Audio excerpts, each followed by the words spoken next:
Bien, el día de hoy tenemos a Luisa Fernanda González Peña. Ella es doctoranda en Antropología Física, en el posgrado de Antropología Física de la Escuela Nacional de Antropología e Historia. Y ella, su lugar de trabajo, su inserción laboral es profesora titular de las materias de Anatomía y Fisiología en la licenciatura de Antropología Física en esta misma institución. Es cirujana dentista, egresada de la FES Iztacala UNAM, licenciada y maestra en Antropología Física por la Escuela Nacional de Antropología e Historia y actualmente pues, se encuentra en el doctorado, ¿no? Sus áreas de estudio son antropología médica, corporeidad y cine, antropología de la violencia, antropología del cuerpo, discapacidad, semiótica visual y análisis del discurso. Su tesis de licenciatura se titula Nadie me dijo qué tan grande podría ser. Percepción y experiencia corporal en personas con acromegalia. Esto es en 2012. Su tesis de maestría, Del suelo a la cabeza o de la cabeza al cielo. Reflexiones sobre la acondroplasia en México en 2014. Y su tesis en la que se encuentra trabajando actualmente para el doctorado es Caleidoscopio del cuerpo entre imaginarios y narrativas de la diversidad corporal. Entonces, sin más preámbulo, Luisa, te dejamos con los chicos y muchas gracias por acompañarnos. Sí, gracias. Hasta que mi gato se atravesó. No te preocupes. Bueno, muchas gracias por la invitación. Y bueno, vamos a entrar en materia. Voy a compartir la presentación.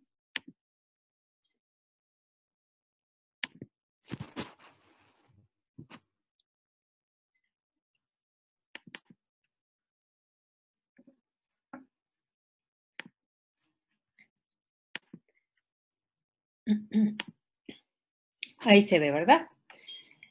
Bueno, yo les voy sí, gracias. Les voy a hablar un poco de justo de los dos temas de investigación que estuve trabajando tanto en maestría como en licenciatura.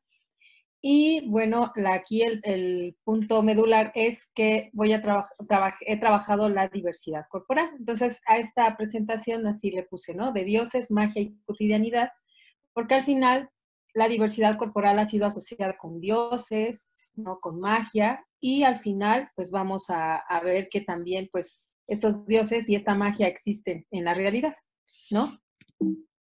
Entonces, primero les voy a hablar de la acromegalia. Si tienen dudas o algo, pues ya saben, ahí alzan la manita, ¿no?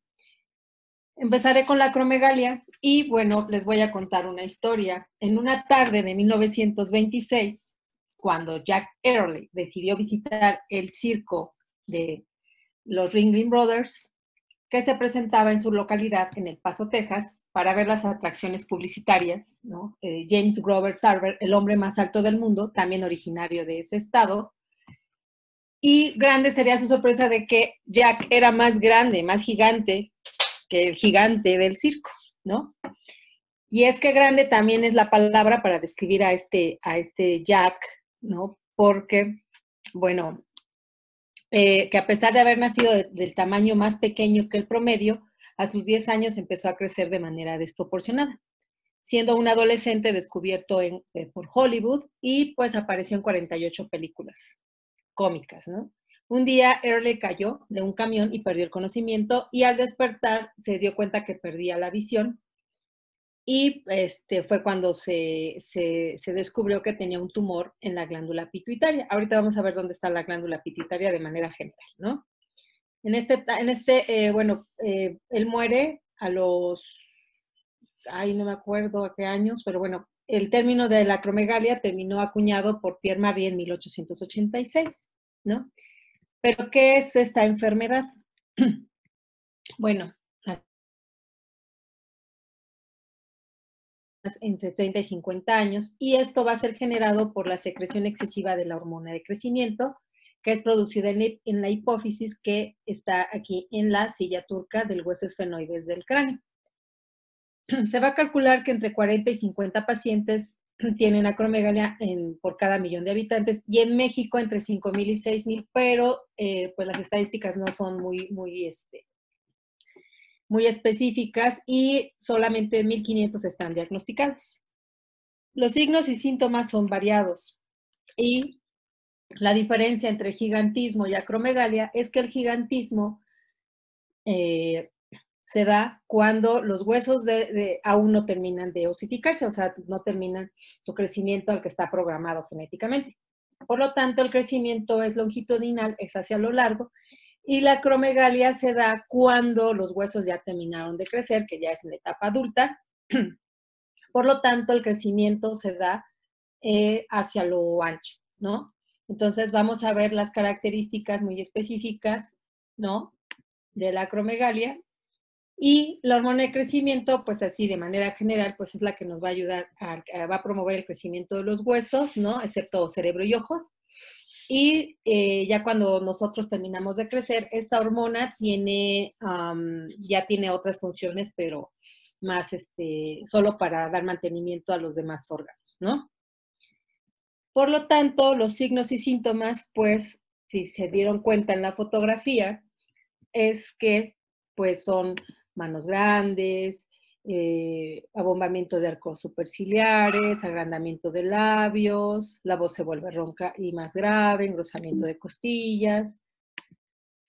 Y nos vamos a dar cuenta que estos cambios se dan de manera gradual, por lo tanto, las mismas personas a veces no se dan cuenta que esto está sucediendo, solo empiezan a presentar signos y síntomas como dolores de cabeza, problemas en la vista, sudoración, engrosamiento de la piel, pero una de las características más relevantes es que hay crecimiento de manos y de pies.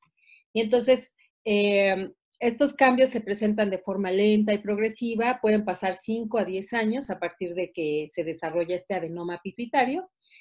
Lo que hace es que como es muy lento, hace que las personas se acostumbren a estos cambios corporales y solo ya haciendo una comparación de las fotografías del pasado, se dan cuenta que han sufrido pues, una transformación en su rostro y en su cuerpo, ¿no? Y se empiezan a dar cuenta que pues algo no está funcionando. O cuando visitan a algunos parientes que ya tienen mucho que no ven, de repente dicen, oye, algo está pasando, o las personas que yo entrevisté lo asociaban con envejecimiento, pero ¿quién va a envejecer a los 30 años? O sea, nadie, ¿no? Entonces, bueno, esta es como una característica así principal, ¿no? Vamos a tener más signos y síntomas. Es una enfermedad crónico-degenerativa que va a generar otras enfermedades crónico-degenerativas como hipertensión, diabetes, ¿no? Y bueno, este procedimiento, bueno, se da un procedimiento quirúrgico para eliminar este adenoma, por lo tanto, pues se hace todo un tratamiento con medicación y radiación, ¿no? Entonces, bueno, antes de que fuera descrita la etiología por este médico, Pierre Marie, la acromegalia ha sido asociada con gigantes, monstruos y ogros, y una de las historias más conocidas es la historia bíblica de David y Goliat, ¿no? Entonces, en un relato conocido por esta historia, que al final, pues acuérdense que la Biblia tiene múltiples interpretaciones, y en uno de los versículos se cuenta que Goliat medía entre 2.74 metros, que es así como una especulación, y que David tumbó a Goliat. Bueno, ¿se acuerdan que, bueno, no sé si han escuchado la historia? David tumba con una honda a Goliat, ¿no? Y esto se relaciona, o se dice que se relaciona porque acuérdense que este adenoma pituitario, como está cerca del quiasma óptico, genera problemas de la vista. Y por lo tanto, como Goliat tenía un defecto visual, pues no vio que venía la roca, ¿no? Entonces es una de las teorías que se tiene, ¿no? También la descripción bíblica de este encuentro está desprovista de datos, así es que pues nada más es así como una especulación, y por ejemplo en representaciones, pues si se dan cuenta, presuntamente Goliat pues tiene facciones de una persona con acromegalia, ¿no? Otro caso, bueno, vamos a encontrar más, y por ejemplo los gigantes en las lecturas bíblicas, pues, al menos por cultura general, bueno, más o menos, se decía que los ángeles vieron a las mujeres de la tierra muy hermosas y decidieron tener hijos con ellas. Y por lo tanto, pues estos hijos fueron gigantes, ¿no? Y como eran muy malvados, pues lo que hizo Dios es, digamos que por eso mandó el diluvio universal, ¿no? Pero esa ya es otra historia, ¿no? Y bueno, también otro caso de representación visual que nos trae a la mente el caso de la acromegalia es justo Akenatón, ¿no? Que por los rasgos pareciera que tiene acromegalia, ¿no? Pero solo es una sugerencia, particularmente por la mandíbula y por los labios, ¿no? Aunque más bien se decía que tenía hipogonadismo y bueno, ¿qué será? Algunas otras enfermedades que podrían relacionarse con la acromegalia. También en la época romana encontramos otro caso relacionado, aquí con gigante, según también con rasgos acromegálicos, como vemos aquí en la fotografía, y destacó su estatura porque él medía de 2 metros más o menos, ¿no? Y se dijo que por sus asombrosas hazañas él podía arrancar el diente a un caballo de un puñetazo y solía comer entre 20 kilos de carne y beber 20 litros de vino al día. Y las imágenes que se tienen, pues, son las monedas de la época. Con frecuencia, pues, se nota que tiene la mandíbula prominente, ¿no? La frente, la cabeza.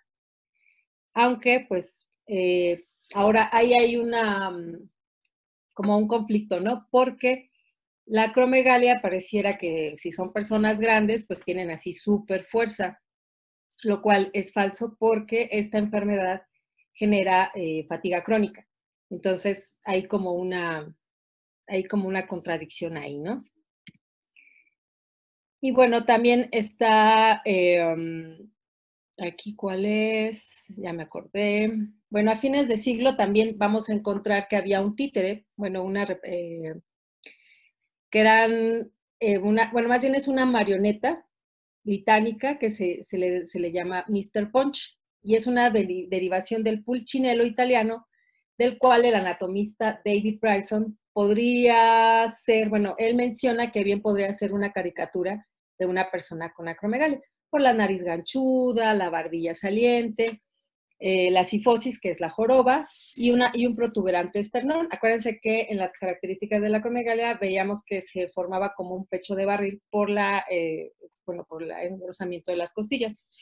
Así es que, por lo tanto, nos resulta curioso que médicos de principios del siglo XX se referían a los pacientes con acromegalia como parecidos a Mr. Punch. Y aquí está todo el rollo que les acabo de decir. Y bueno, vamos a encontrar también otras historias, ¿no? Durante el siglo XVIII se localiza un caso notorio también de acromegalia que se encuentra bastante documentado. En este caso, el sujeto en sí fue Richard Dickinson, dueño de un balneario de Scarborough, y quien era descrito como una de las piezas de mortalidad más deformes que jamás se haya visto, con una de las maneras más safias de hablar, ¿no? Entonces vamos a encontrar que durante todo el recorrido histórico vamos a encontrar casos, unos comprobados que padecían acromegalia y otros que podría ser, ¿no?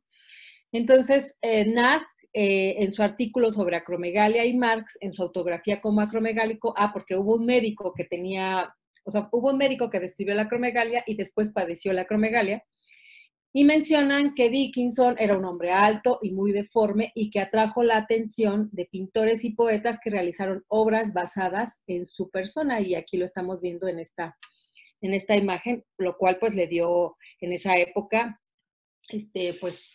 fama fama y dinero, ¿no? Entonces, Cornelius Magrat, él, quien a los 15 años ya medía los 2 metros, y de hecho durante la misma época, gracias a estos espectáculos circenses. Y uno de ellos, que es Cornelius Magrat, él murió prematuramente al caer de un entarimado. y a la edad de 23 años, ¿no? Sus restos fueron peleados entre familiares y amigos y estudiantes de medicina y anatomistas, ¿no? Ya saben, ahí uno metiendo la cuchara siempre, ¿no? Y estos últimos resultaron beneficiados tanto los estudiantes de medicina como los anatomistas al reclamar el cuerpo y realizaron descubrimientos anatómicos. A ver, aquí hay, entonces, crece la lengua. Ajá, en la acromegalia crece la lengua. O sea, hay expansión de la lengua y por lo tanto, acuérdense que la lengua tiene 18 músculos, por lo tanto, imagínense la fuerza de esa lengua. Entonces, lo que va a hacer es que crece la mandíbula, por lo tanto, hay separación de las piezas dentales, más aparte la lengua crece, la nariz crece, las orejas crecen. Sí, sí, Ana, de nada. Entonces, si se dan cuenta, pues empezaron a hacer una comparación entre el esqueleto de tamaño normal, natural, a la persona con acromegalia. Si se dan cuenta, el cráneo tiene formas, bueno, características peculiares que, pues, Cornelius Magrat tenía acromegalia, ¿no? Y a la fecha su esqueleto todavía está ahí, ¿no? Ay, espérenme. Aquí está, ¿no? Este está su cráneo, el de tamaño natural, bueno, normal, y está el esqueleto de Cornelius Magrat y las características que se van a encontrar en el cráneo, ¿no? Que estamos, Y bueno, y también otro destino más o menos similar es el de Charles, otro gigante irlandés, quien se exhibía al mismo tiempo en Londres en 1782 y era el hombre más alto del mundo, bueno, ahí, ¿no? Y al intento de aprovechar pues esa carrera efervescente, ¿no? Generado por los hombres de talla alta que se vivía en ese momento, se decía que los modales de este hombre no eran muy correctos, lo que le había generado pocos amigos. Un hecho que le preocupaba a sus 22 era sentir, o sea, él tenía 22 años, él sentía que la muerte estaba cerca y no deseaba que su cuerpo terminase en la plancha de algún anatomista, ¿no? Para evitar tal destino, Barn más bien, hizo algunos arreglos para que su ataúd plomo y pudo hundirse en las profundidades del mar irlandés. Pero, extrañamente, el esqueleto de este hombre aparecería 2 años después de su muerte en el Museo de Jack Hunter, genio médico de finales del siglo XVIII, que tenía una gran colección de animales salvajes disecados y que contribuyó a pues contribuyó a las primeras investigaciones importantes, ¿no? De enfermedades hipofisiarias, ¿no? Entonces, los análisis médicos que se le hicieron después a este esqueleto han confirmado que, pues, tenía acromegalia porque la cavidad pituitaria, o sea, exactamente la silla turca donde está donde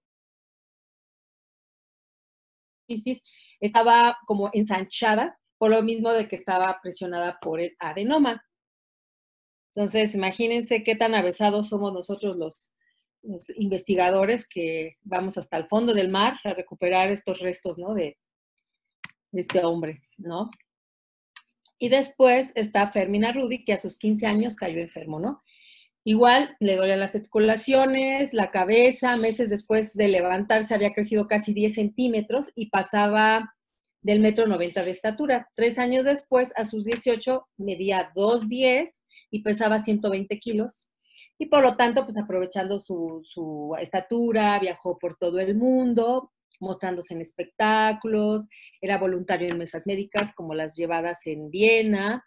Sobre la reciente, pues como apenas se había empezado a describir la acromegalia, pues él fue voluntario, ¿no? Y concluyeron que pues él padecía acromegalia y pues ella es su esposa. Bueno, era su esposa, ¿no? Y bueno, ya después yo conocí la enfermedad de acromegalia por este actor, es hereditario. Pues es curioso porque cuando yo hice el trabajo, había como una discusión de que si era hereditario o no. Decían que no. Sin embargo, las personas que yo entrevisté se pusieron a buscar fotografías, pues así, familiares, ¿no?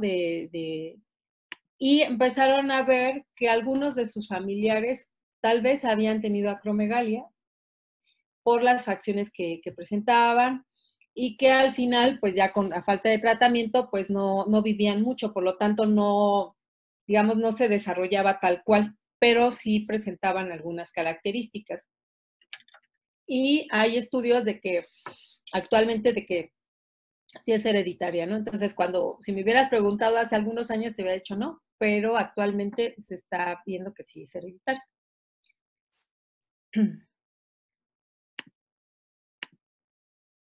De nada.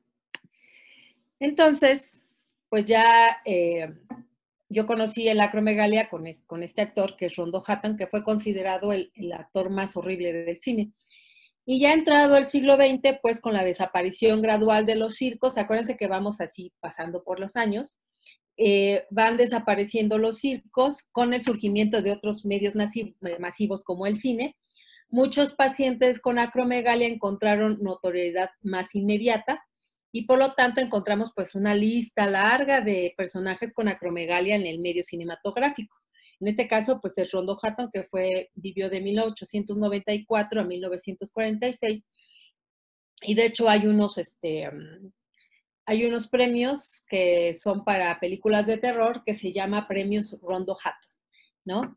Entonces, en su adolescencia, él se destacó por su atractivo físico, por su capacidad atlética, su inteligencia, y pues él era así muy apto para los deportes. Sin embargo, después empezó a sufrir modificaciones en su rostro, lo cual alarmó pues a su médico y pues le diagnosticaron acromegalia, se deprimió, ¿no? Él estuvo al grado que sus familiares y amigos temían que se fuera a suicidar. Pero de repente, pues todo dio un giro y pues empezó a participar, en una película que se llama Hell Harbor, porque su físico llamó la atención del director, por lo cual pues le ofreció el papel del dueño de la taberna. Y busquen la película y ahí lo van a ver. Hell Harbor se llama.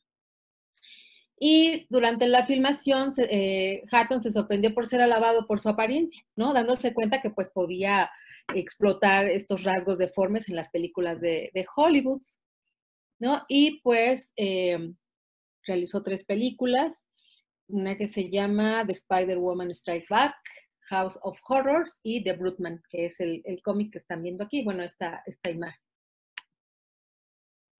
La acromegalia siempre es consecuente al gigantismo o asociado a personas muy altas. Podría presentarse en personas con estatura media. A ver, lo que sí podría ser, exacto, o sea, la persona, digamos, si es adolescente, acuérdense que es gigantismo, ¿no? Si todavía sus huesos no se han terminado de formar. Entonces acuérdense que nuestro crecimiento es longitudinal, entonces se da el gigantismo, ¿no? Sin embargo, si ese adenoma sigue produciendo hormona de crecimiento, pues ya no se va a crecer de manera longitudinal y por lo tanto se va a ensanchar. Entonces, sí, puede haber gigantismo y acromegalia al mismo tiempo, una y después la otra. Y asociado con personas muy altas, dice, siempre es consecuente y asociado a personas muy altas.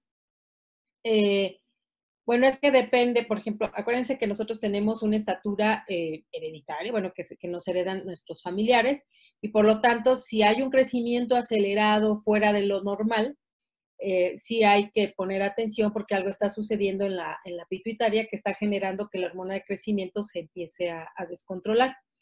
Ahora, en personas de estatura media, sí, o sea, al final, o sea, por ejemplo, yo mido que 1,64, pero de repente se me empieza a desarrollar un adenoma pituitario y a esta edad, pues lo que voy a hacer es se va a presentar acromegalia. Algunos de ustedes, no sé, tienen 20 años, 19, no sé cuántos años tengan.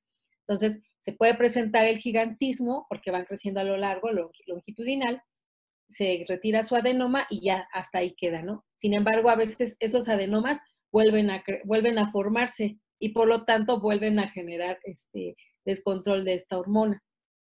¿Sí te contesté, Eric? O sea que todos podemos tener acromegalia tal vez, ¿no? Pero no tiene nada que ver si si yo tengo herencia de que pues, mi familia es muy alta o muy chaparrita o de mediana estatura, o sea, es así en general, ¿no? Ay, Dios, que se desaparece mi cursor.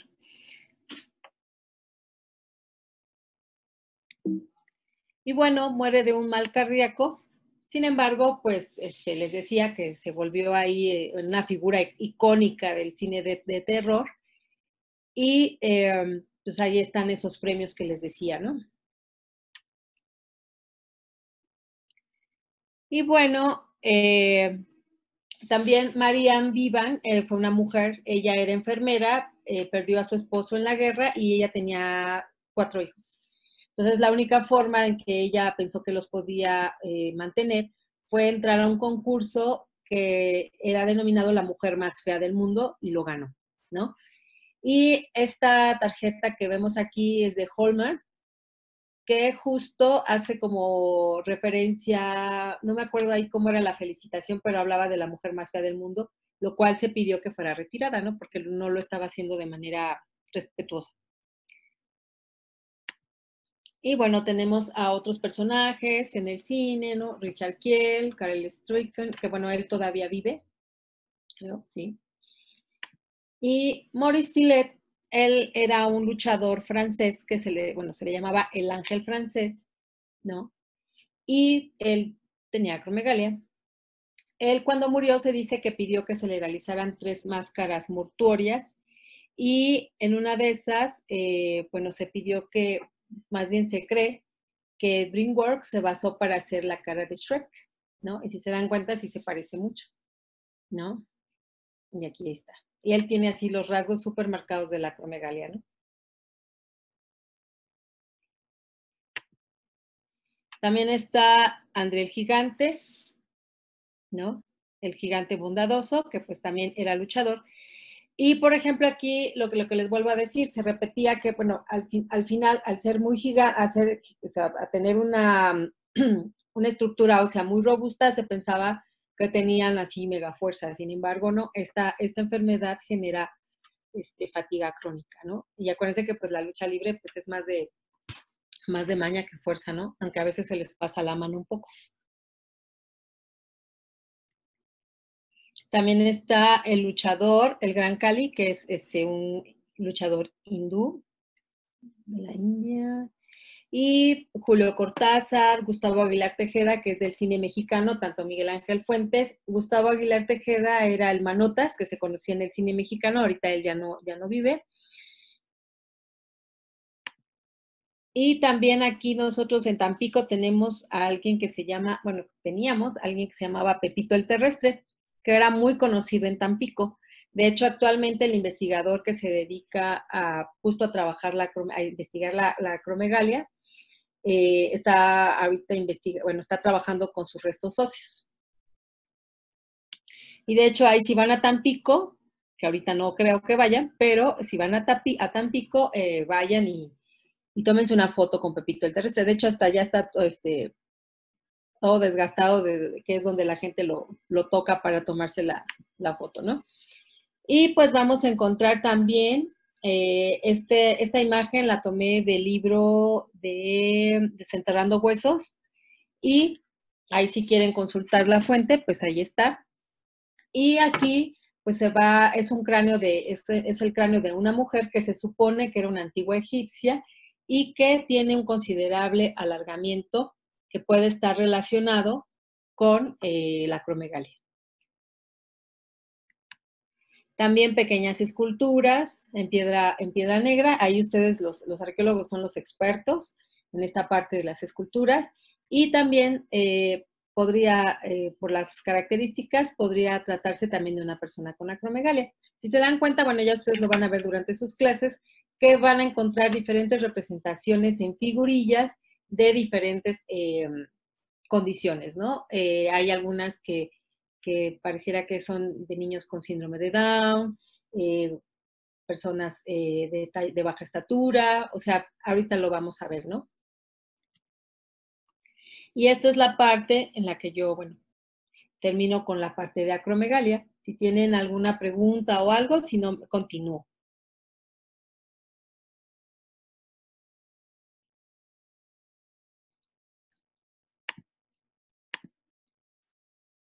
Dime, María.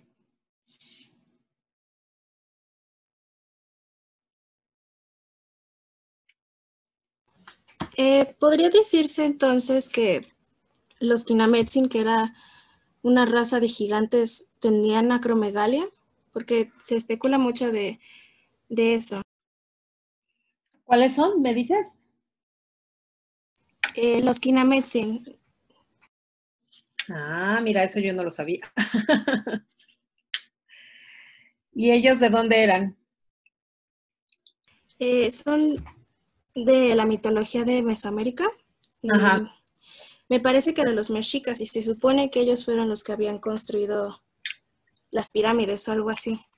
Uh-huh. Podría ser, aunque tal vez si hay representaciones y todo es ver los rasgos y conocer un poquito más. Acuérdense que en la parte de la arqueología, pues son los elementos los que, dependiendo de los elementos que se tengan, se puede hacer una interpretación, ¿no? Pero podría ser que tendrían acromegalia o que tenían gigantismo, ¿no? Al final hay varios estudios que se hacen o se están haciendo a partir de justo de estas condiciones, ¿no? Que eran representadas, que es lo que tiene el arqueólogo, ¿no? Ya en conjunto con el antropólogo físico, o sea, el arqueólogo puede interpretar las imágenes, las figurillas o lo que se encuentren ahí, y el antropólogo físico pues lo va a ver a partir de los restos óseos. Y así ya conjuntamente pueden dar una interpretación un poquito más certera.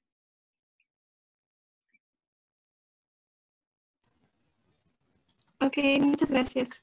De nada. Y ya me pusiste tarea para investigar yo también.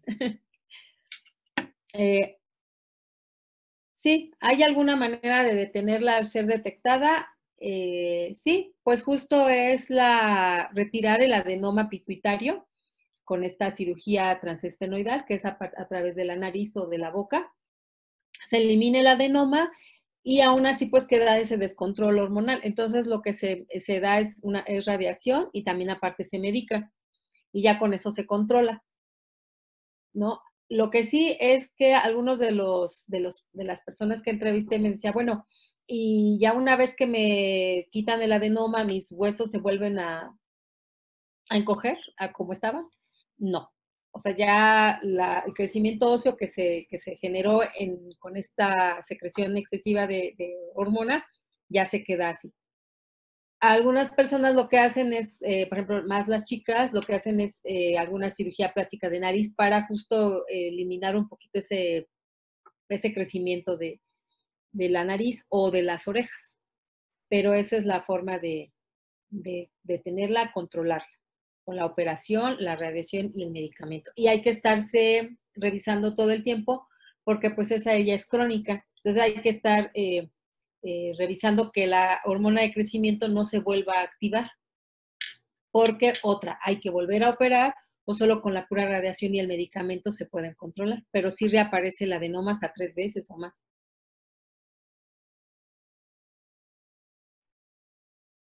De nada. Ay.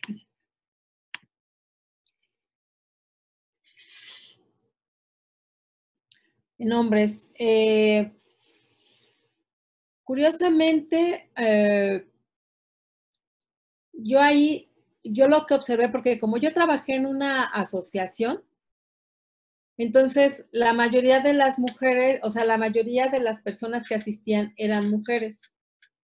Pero justo porque está esa parte de perspectiva de género, que las mujeres siempre son como más cuidadosas de su salud y todo eso, ¿no? Entonces, se genera más en hombres, o sea, se da más aún así estadísticamente se da más en hombres. Y los factores que la causan, pues hay como varios, porque es curioso porque cuando yo entrevisté a las personas, ellas lo relacionaban con golpes en la cabeza. Me decían, bueno, es que yo una vez me caí de los patines y me pegué en la cabeza. Otra persona con la que yo que entrevisté me decía, es que me cayó un dios azteca en la cabeza. O sea, decía que su mamá tenía como una figura de un dios azteca, no sé cuál, en una repisa, y cuando iba pasando le cayó en la cabeza. Entonces decía que ella a partir de ahí como que empezó a sentir esos síntomas, ¿no? Hay no sé, o sea, es multifactorial porque algunos lo relacionan con que tengan antecedentes de cáncer en la familia o de adenomas. Pues acuérdense que nosotros podemos padecer de adenomas, pero algunos no generan cáncer, pero generan otras cosas. En este caso, este adenoma lo que hace es, con la presión que genera en la hipófisis, es sobreestimular la secreción de la hormona de crecimiento. Entonces, lo de los factores todavía siguen investigándolo, ¿eh? Pero era curioso que ellos lo asociaban con golpes en la cabeza, porque a partir de esos golpes en la cabeza se generaban estas características. Bueno, estos signos y síntomas, porque aparte como son signos y síntomas que se van desarrollando a lo largo de tantos años, pues los pueden asociar con un montón de cosas, ¿no?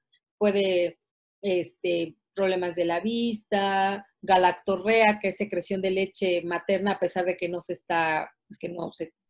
tuvo un embarazo previo, el crecimiento de manos y pies, dolores de cabeza, problemas de la visión, alteraciones en los cambios de estado de ánimo muy drásticos, eso también se genera. Entonces, hay todavía pues no se sabe aún todavía qué factores son los que lo causan.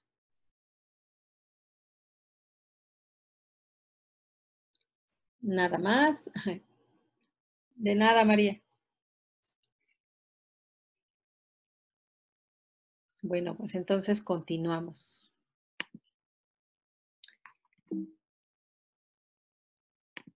Y bueno, seguimos con la acondroplasia, ¿no? Que es, lo que vemos aquí es un luchador estadounidense, uno mexicano, que es el señor Ángel, es así súper buena onda el señor, y un luchador japonés y un luchador ruso.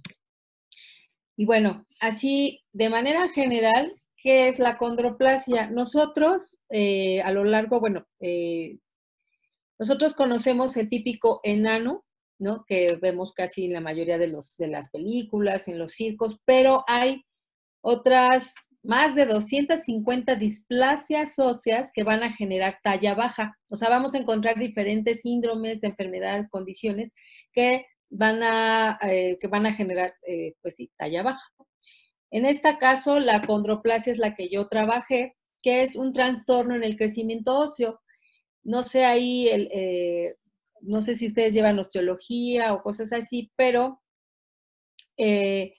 bueno, nosotros vamos creciendo, primero es un modelo cartilaginoso y se va osificando, se va calcificando hasta que termina su crecimiento normal, ¿no? En el caso de acromegalia, acuérdense que esto, como todavía aquí no cierran las epífisis de los huesos, sigue creciendo, creciendo, creciendo, creciendo, creciendo, por eso se da el gigantismo. En este caso, en la acondroplasia, esta aposición que se va haciendo, ¿no? Que se va osificando el hueso, se va osificando hasta formar el hueso en su totalidad. En la acondroplasia hay un factor que lo vuelve muy lento, o sea, esta calcificación se vuelve muy lenta y por lo tanto este crecimiento es desarmónico, o sea, como que no tiene la armonía que debe de tener, ¿no? En este caso, este crecimiento, como se da así, va a generar características muy específicas en la acondroplasia. Y esta es que son brazos cortos, piernas cortas y el tórax es de tamaño normal. Sin embargo, el cráneo va a tener características muy peculiares, por lo mismo de que esta osificación se va haciendo de manera muy, muy lenta, ¿no? Y por lo tanto va a tener consecuencias, o sea, va a tener complicaciones neurológicas, pero estas no son tanto. Las personas con acondroplasia tienen toda su intelecto al 100, ¿no? Complicaciones respiratorias, auditivas, porque el meato auditivo es como más compacto, ¿no? Más estrecho, complicaciones ortopédicas justo por esta forma en la que están los brazos y las piernas, que estas piernas van a sostener todo este tórax, por lo tanto, pues va a tener ahí, va a generar problemas. Vamos a encontrar otras displasias también. Por ejemplo, esta es al revés. Los brazos crecen, las piernas también, pero el tórax no. Por eso se le llama displasia espondiloepifisaria congénita. Y ustedes cuando lean espóndilo, tiene que ver con vértebras, ¿sí? Entonces vamos a ver estas características en estas personas, ¿no? Vamos a encontrar también el enanismo hipofisario, que es lo contrario al gigantismo. Aquí lo que vamos a encontrar es una disminución de hormona de crecimiento, por lo tanto, la persona no va a crecer. Pero aquí lo que vamos a ver es que hay un crecimiento óseo armónico, ¿no? O sea, no es como la condroplasia, que tiene ahí como alteraciones, o la que vimos hace rato. Y también está la osteogénesis imperfecta, o sea, ahorita solo les estoy mencionando algunas, no todas, son muchas. Y la osteogénesis imperfecta, que son los llamados niños de cristal. Aquí justo la osificación de los huesos es es defectuosa, pues, y por lo tanto, estos huesos son muy frágiles y se rompen. O sea, el simple hecho, nada más de que el niño pase por el canal de parto, puede provocar fracturas de costillas, ¿no? Y el simple hecho de estornudar o toser o algo puede generar fracturas en estas personas. Hay diferentes tipos de osteogénesis imperfecta y por lo tanto, pues se va a ver la fragilidad de los huesos, ¿no? Si ustedes vieron la película de Amélie, ahí hay Amélie tiene un vecino que tiene osteogénesis imperfecta y él pues se dedica a pintar ahí desde su casa y a veces pues anda con vendas porque ya se fracturó algo, ¿no? Ahí véanla. Y bueno, vamos a encontrar que en el Antiguo Egipto, por ejemplo, ahí vamos a encontrar que había referencias en personas de talla baja, ¿no? Y las primeras evidencias iconográficas, pinturas y grabados sepulcrales, jarrones, estatuas, artes menores y aparte hallazgos de restos óseos, ¿no? Y antes, pues, se relacionaban con lo sagrado, ¿no? Eran dioses. Ellos en buena parte les ofrecían una integración social en la vida diaria, desempeñando actividades como ayudantes de sacerdotes, miembros de la corte, al igual que joyeros, pilotos de botes, atrapaaves, custodios de los artículos relacionados con el baño, cuidadores o enfermeros. Entonces se dan cuenta, pues, tenían otras actividades, ¿no? Y, por ejemplo, Bes era protector de la sexualidad, ¿no? El alumbramiento, las mujeres y los niños, y su tumba fue excavada recientemente en el oasis de Bagaria, en el centro de Egipto. Entonces, vamos a encontrar lo que les decía, ¿no? Los restos óseos, ¿no?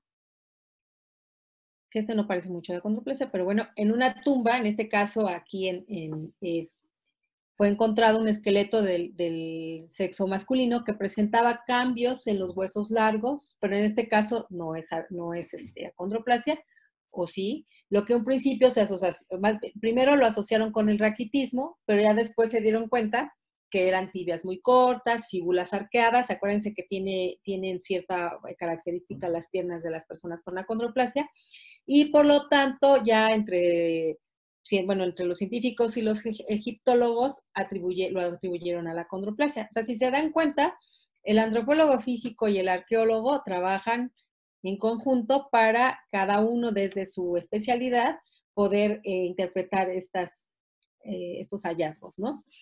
Y aquí se ven huesos largos de dos individuos acondroplásicos. Si se dan cuenta, se ven cortos tanto el fémur como la tibia y el peroné, y aparte se ven arqueados, ¿no?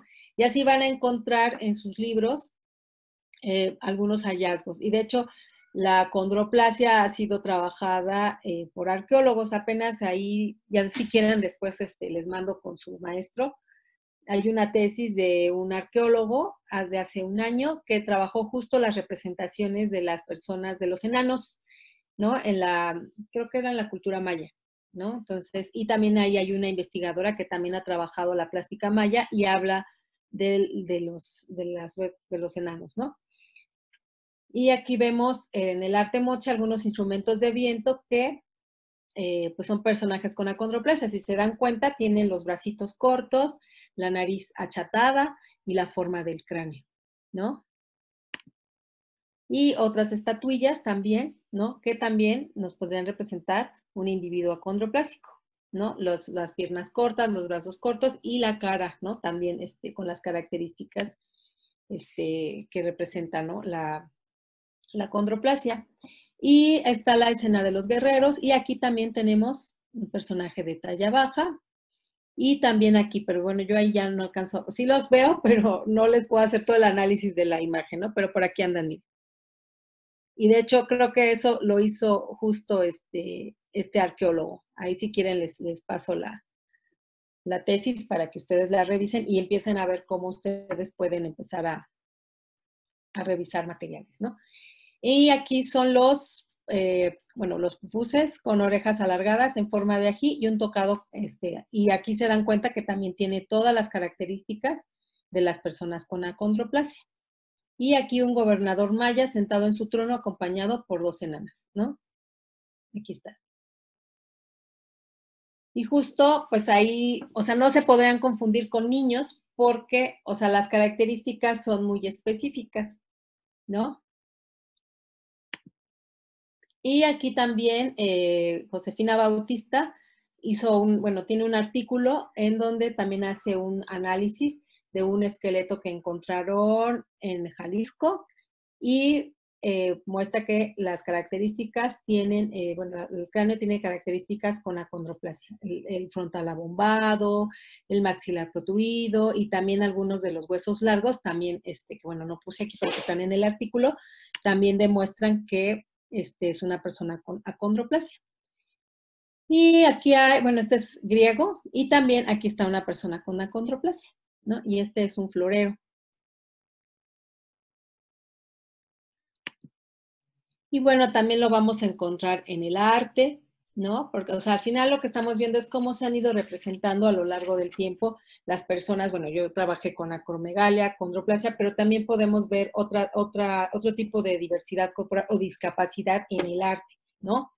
En este caso, algunos de los entrevistados me decían, es que cómo es posible que actualmente, o sea, que antes éramos considerados dioses o éramos importantes, actualmente hay estigma y discriminación hacia nosotros. Deberíamos de volver a ser dioses, ¿no? Entonces, en la parte del arte también está, pues, el famoso cuadro de las meninas, ¿no? De Diego Velázquez. También tenemos aquí a la persona de talla baja, ¿no? Y pues también tenemos otros personajes de talla baja que pues fueron famosos tanto en el cine igual y en el circo. Bueno, Joseph Borulavsky, él era músico aparte, tocaba muy bonito y por lo tanto pues lo pedían en varios lugares para que tocara su música, ¿no? Y bueno, también hubo ahí algunos en Rusia, pero eso era, creo que, no me acuerdo en qué año, había un zar que se llamaba Miguel I y tuvo 16 enanos. Y entre ellos había uno que se llamaba Pedro el Grande, que se enamoró de una chica de talla baja. Y pues como no podía casarse con ella, lo que hizo fue que le organizó una boda, ¿no? O sea, más bien la casó con alguien más, ¿no? Y bueno,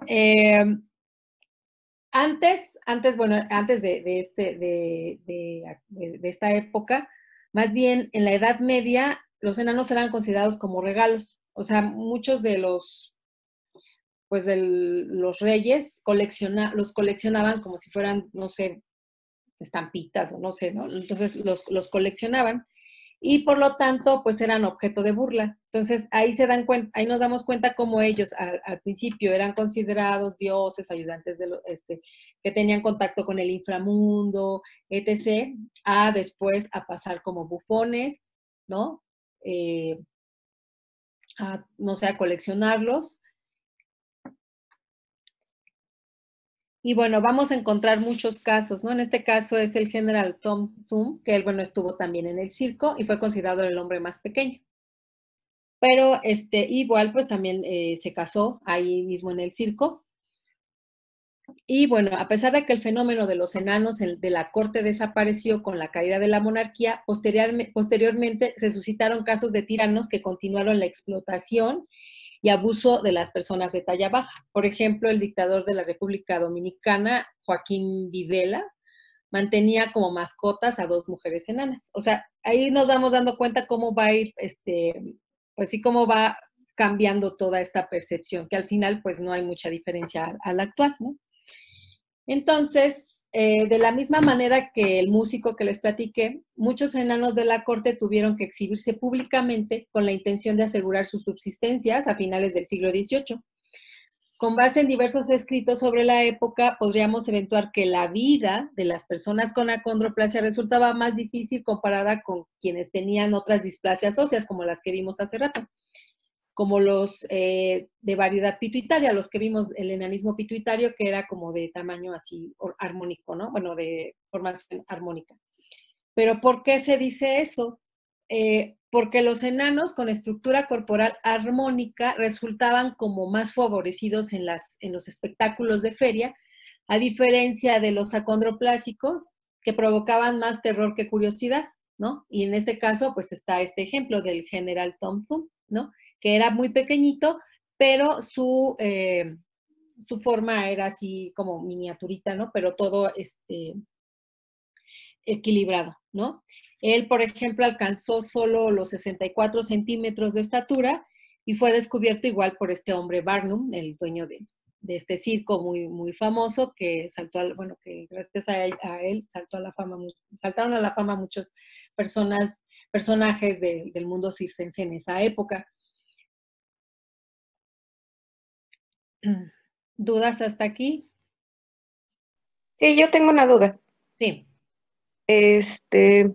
Y ellos, bueno, ya vimos en los de la condición anterior que morían por causas del corazón, ¿no? Por lo mismo de que empezaban a crecer y se esforzaban más, me imagino. Y en este caso, ¿cuáles eran las causas de muerte más frecuentes o cuánto era la esperanza de vida en años? Bueno, pues la esperanza de vida, hasta donde yo conozco, 70 años, 65 años, más o menos, pero todo depende de la calidad de vida que tengan. Las personas que yo entrevisté, muchos se dedicaron, y de hecho al ratito vamos a ver la fotografía, muchos se dedicaron, o sea, no es lo mismo ser, bueno, voy a decir enano como, nada más como concepto. Las personas de baja estatura o enanos, en las épocas, digamos, ahorita, más bien de las épocas que les platiqué ahorita a la actualidad, muchas personas ya de 60, 65 años, pues no había como muchos trabajos para ellos. Entonces, todos se dedicaban al circo o a la lucha libre o a trabajar en botargas o cosas así. Entonces, muchos de ellos, a partir de estas actividades, en el caso de la lucha libre, por todos los golpes y todo eso, ellos van perdiendo movilidad en sus piernas, ¿no? Entonces, la causa de muerte en general, pues es un paro cardíaco o las chicas, algunas mueren durante la labor de parto, pero yo lo que he notado es que, bueno, actualmente, dependiendo de la calidad de vida, es como ellos van a morir, ¿no?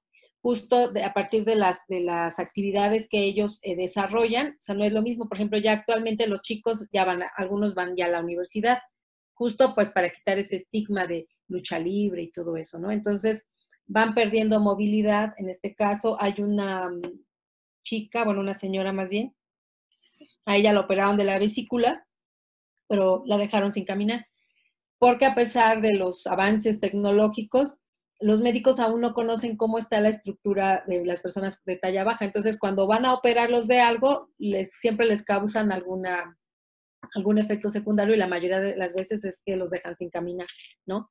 Entonces, las causas de muerte, también hay mucha muerte infantil, ¿no? Los niños nacen, pero al mes o 2 meses mueren, ¿no? Por alguna deficiencia respiratoria, justo por la forma en la que se desarrollan sus estructuras, tanto óseas y por lo tanto los órganos. La probabilidad de que una persona tenga un hijo con acondroplasia es 50%, pero si, digamos, yo tengo el 70% de probabilidad de tener un hijo de talla baja. Sí, si dos personas de talla baja tienen un hijo, pueden tener un hijo de talla estándar. O sea, es así, ¿no? Entonces, las causas de muerte, o sea, antes sí no podría decirte más o menos hasta qué años vivían, pero eran como entre los 40 años más o menos, ¿no? Y justo por cómo eran tratados.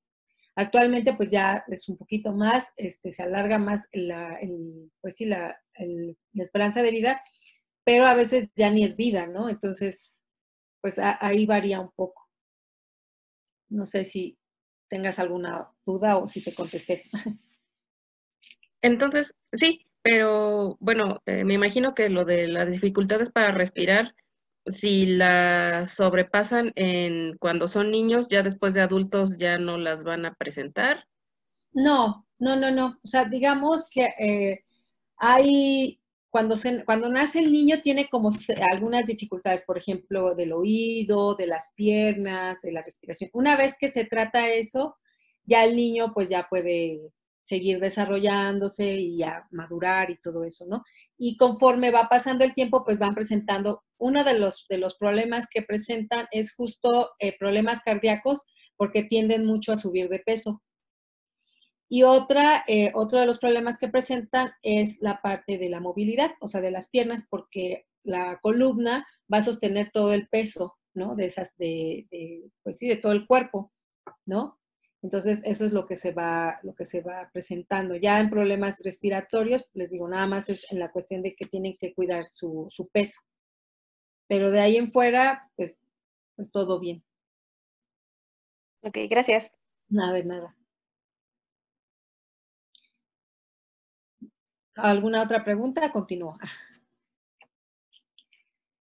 Entonces, bueno, aunque este tipo de espectáculos se supone que ya cayeron de desuso, ¿no? Los circos, a inicios del siglo XX, existe un remanente de estos porque conservan cierta popularidad incluso para nuestros días, ¿no?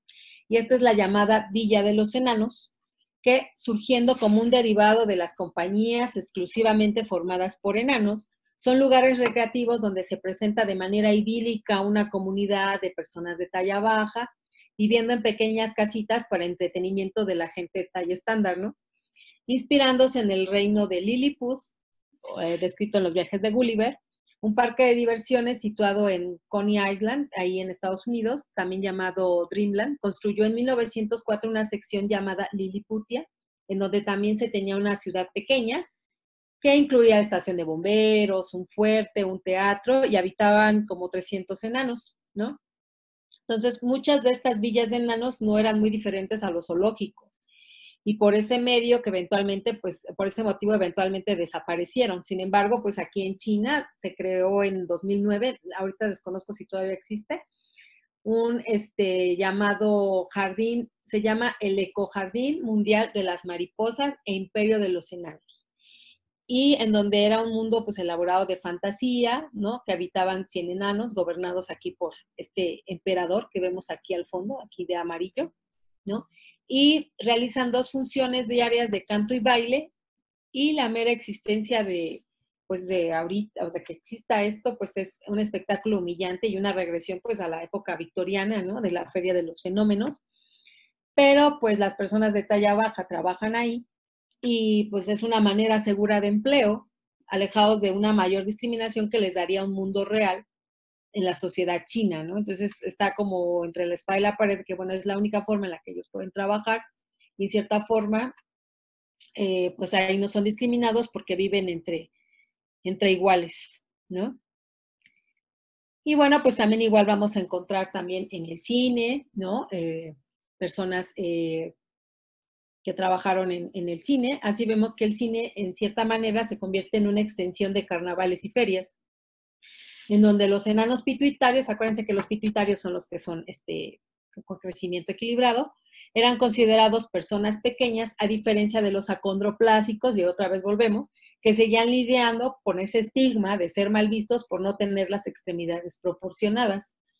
Y visión compartida incluso por los mencionados pituitarios, o sea, entre los mismos pituitarios también decían que los veían como fenómenos desproporcionados, monstruosidades con cabezas, brazos y piernas grotescas, ¿no? Y lo cierto es que en Estados Unidos el séptimo arte pues resultó ser una fuente igual de trabajo viable para muchas personas pequeñas desempleadas. Y la situación fue descrita por Walter Bodin y bueno, en su libro que es En un mundo pequeño, ¿no? Dice, ¿qué es lo que hacen de sus vidas? Sus opciones son muy limitadas. A diferencia de los niños normales, ellos no pueden planear una carrera con anticipación. Muchas puertas se les cierran y no pueden ser pilotos de avión, policías, electricistas, chefs, obreros, choferes dependientes, y las profesiones están cerradas para ellos. Un doctor, un abogado, un maestro no más alto que un niño pequeño no solo sería objeto de burla, sino que también probablemente moriría de hambre. Eso lo estamos hablando de un hombre que lo escribió en 1934. Actualmente, pues ya pues está buscando justo que los chicos pues se desarrollen de manera profesional, ¿no? Así pues, las películas pues ofrecían pues alguna opción laboral, ¿no? Nada despreciable y por lo tanto pues en personajes de fantasía, como enanos de mitologías y cuentos de hadas, de aquellas dos películas dignas de mencionar, que no sé si han visto esta, pero es la de Freaks, de Todd Browning, ¿no? Y El terror en el pueblo pequeño, ¿no? Realizada por Sam Newfield en 1938. Y la primera cuenta la historia de una trupe de circo en donde una acróbata, al enterarse de que, pues, del caudal que posee uno de los enanos, se decide enamorarlo para quedarse con su dinero, ¿no? Cuando éste se da cuenta que en realidad es despreciado por la mujer, decide tomar venganza, ¿no? Y pues ya no les cuento más porque les hago spoiler. Y la segunda es un western musical en tono completamente serio, protagonizado enteramente por personas de talla baja montadas en ponis, ¿no? Entonces, si bien la descripción de las películas se podría pensar inmediatamente en películas de explotación, lo cierto es que fueron dos raros ejemplos de temprana emancipación e identificación para la gente baja representada en el cine.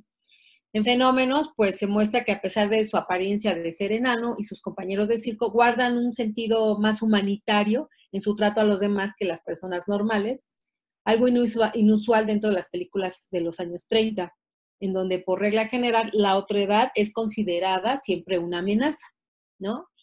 Y pues en el de los chicos del terror del pueblo pequeño, pues adaptan los estereotipos del spaghetti western, pero para una categoría de actores hasta entonces excluida.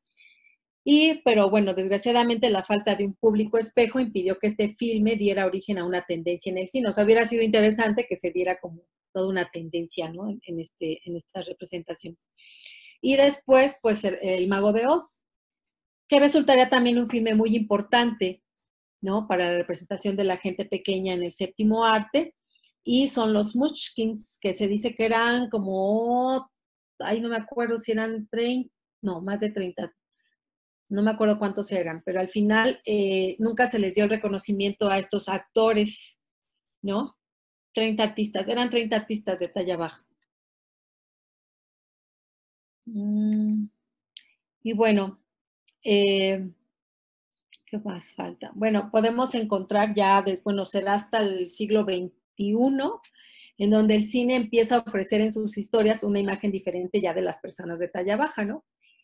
Y pues si nos damos cuenta, durante toda nuestra infancia o no tan infancia, vamos a encontrar personas de talla baja interpretando personajes, ¿no? Mágicos y muy entrañables, ¿no? Y en este caso, bueno, lo que se busca ya actualmente en el cine es como darles un personaje a las personas de talla baja, pero ya no como seres mágicos, sino como personas, pues, ¿no? Entonces, hay una película que se llama Descubriendo la Amistad, que se llama The Station Agent, un filme de 2003 que es con Peter Dinklage. No sé si ustedes vieron Juego de Tronos, ¿no? A Tyrion Lannister. Y justo él explota la problemática que sufren cotidianamente las personas de talla baja por intentar que se les trate como una persona normal. En el caso del personaje principal de la película, pues su manera de asumir su condición en un principio es aislándose del mundo, se muda a una estación de trenes que le es heredado, ¿no? Y la actuación, pues, de este hombre en esta película, pues, lo catapultó para colocarlo como un actor buscado por su talento y no necesariamente por su por su tamaño, ¿no? Convirtiéndose en uno de los mejores, bueno, los actores de talla baja. Y, por ejemplo, actualmente los niños de talla baja, los que yo conozco, pues es un referente para ellos de que ellos pueden hacer cualquier cosa, ¿no? De a partir de que este hombre, pues, fue lanzado a la fama ya como un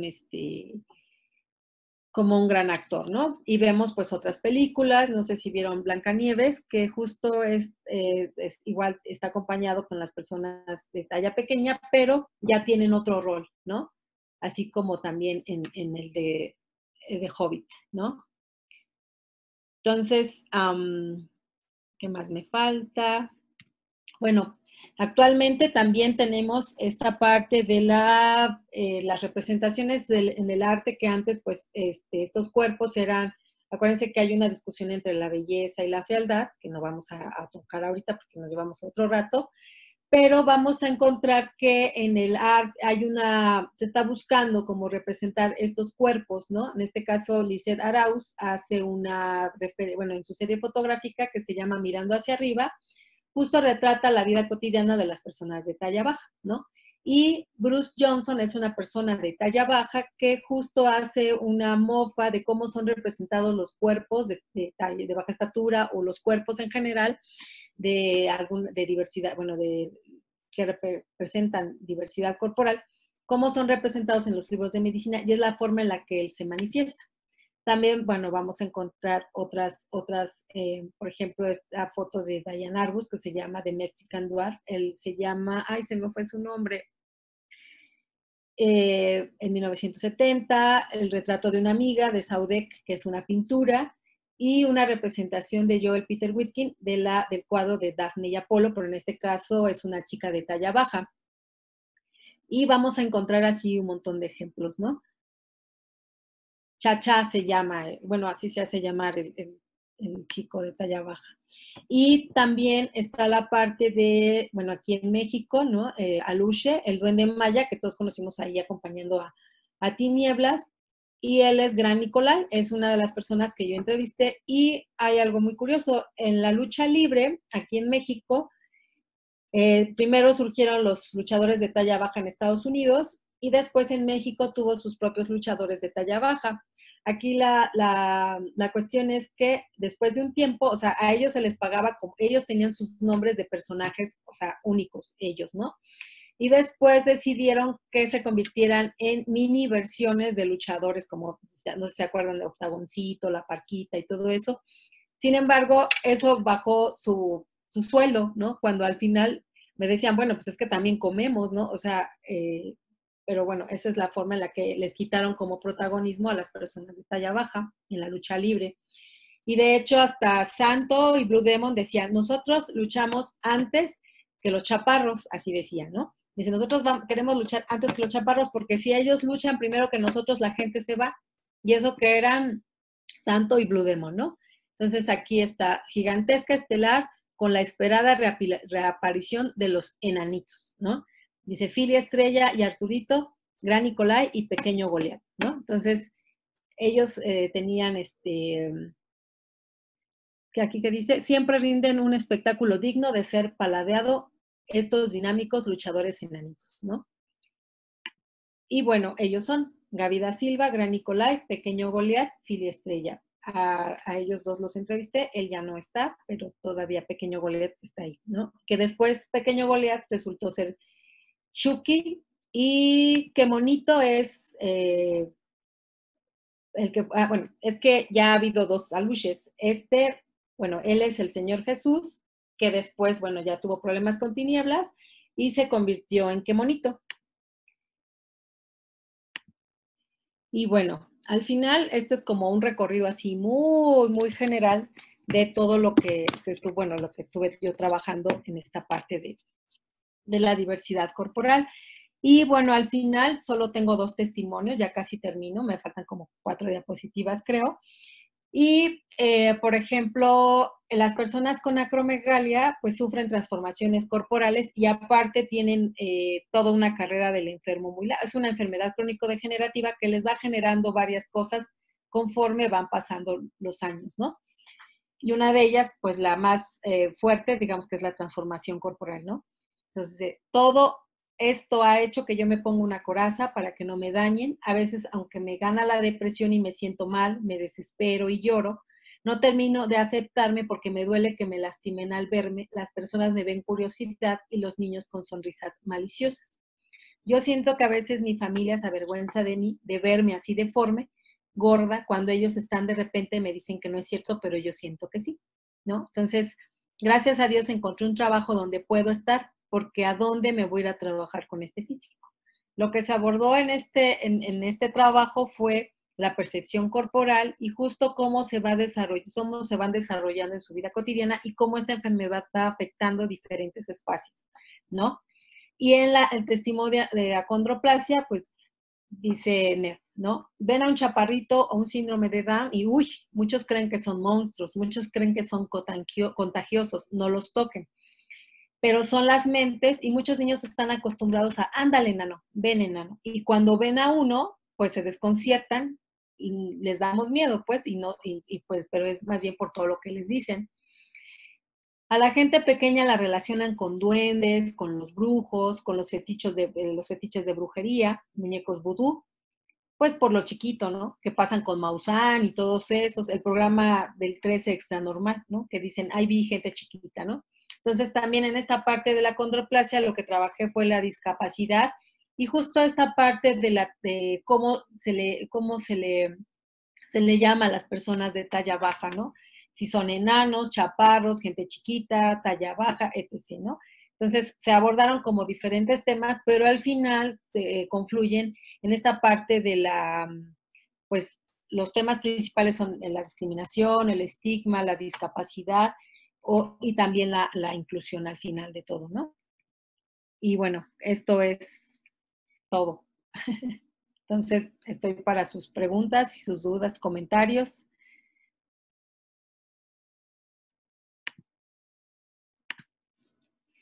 Listo. Muchas gracias, Fer. Ay, de nada. Es un trabajo pues, que has venido desarrollando desde la licenciatura, es impresionante. Y por supuesto el reto, ¿no? De llevar la antropología física más allá de lo que tenemos en la INA mucho, sobre los huesos. Pero mira, tenemos un participante. Oscar, adelante. Hola, buen día, ¿cómo están? Buen día a todos. Hola, Oscar. Hola, tengo una pregunta. Viendo todo esto, supongo que son ondas ahí genéticas, pero para todas las especies hay como un tamaño específico y si crecen más o menos ya tienen problemas físicos. Porque, por ejemplo, yo siempre me quedo con el ejemplo de que dicen que las ballenas cuando salen del agua se mueren porque se aplastan sus órganos entre sí, ¿no? Porque son demasiado pesados para estar en la densidad del aire, ¿no? Ajá. Entonces, no sé si tenga que ver con esto de que todas las especies tengan un tamaño como específico para el tamaño de sus órganos y todo, y si son más grandes tienen muchos problemas físicos y cosas así. Bueno, a ver, déjame carburarte tu pregunta. O sea, al final, nosotros estamos codificados para tener cierto tamaño, ¿no? Y dependiendo también de cada uno de nosotros, de nuestra familia y todo eso, ¿no? Pero, por ejemplo, pues sí hay una alteración. En el caso de las personas de talla baja, pues les comentaba, o sea, imagínate, trata de contener todos esos órganos que tienen que estar distribuidos de cierta manera, anatómicamente hablando, en un espacio como más compacto, ¿no? En el caso, o sea, sí hay problemas, y eso que se supone que es una de las displasias óseas como más estudiadas por los médicos, y aún así cuando se hacen intervenciones quirúrgicas, siempre hay una alteración o un problema, ¿no? Digo, la mayoría de las veces los dejan sin caminar, ¿no? Entonces, sí, o sea, al final sí tenemos, o sea, debe de haber una estructura, debemos de estar, digamos que construidos armoniosamente, pero sí hay alteraciones justo porque no está como al tamaño que tiene que estar el cuerpo humano, ¿no? En el caso de la acromegalia, pues acuérdate que no solo crecen los huesos, sino también crecen los órganos. Entonces, en el caso de la acromegalia, se tiene que detener este descontrol hormonal porque el corazón, o sea, dices, bueno, los huesos crecen, pero también hay hepatomegalia, que es el crecimiento del hígado, y hay cardiomegalia, que también es el crecimiento del corazón, y ese crecimiento se debe de detener porque pues es muerte segura, ¿no? Entonces, pues sí, nosotros anatómicamente estamos programados para que cada cosa esté en su lugar. Ahora, trata de comprimir todo en un cuerpo pequeño o que los órganos crezcan más de lo que deben de crecer, pues también hay afectaciones, ¿no? Hay alteraciones, pues, que pueden llevar a la muerte. No sé si te Ok, contesté. entonces sí es como un tamaño, sí hay como un tamaño idóneo, ¿no? Para las personas, bueno, para nuestra especie, por así decir. O sea, tamaño más bien es como, más Bueno, bien es dimensiones, como, ¿no? ajá, o sea, al final, pues nosotros estamos programados anatómicamente para que nuestro corazón esté del lado izquierdo, nuestros pulmones estén acomodados. Ahora, si hay alguna alteración corporal, en tanto en hueso, pues sí va a afectar todo el funcionamiento, ¿no? Ujú. Y todo esto que nos explicó ahorita, y gracias por explicarnos, ¿se puede ver post-mortem? ¿Todo se puede ver ya con el esqueleto, cosas así, o no se puede ver? O sea, justo lo que les explicaba, pero en la parte de ya ven que les puse algunos ejemplos, ¿no? De algunas excavaciones y de huesos que fueron encontrados, y pues te pones a revisar que hay algunas características de crecimiento en cráneo o en huesos largos, por ejemplo, sí se puede ver post-mortem.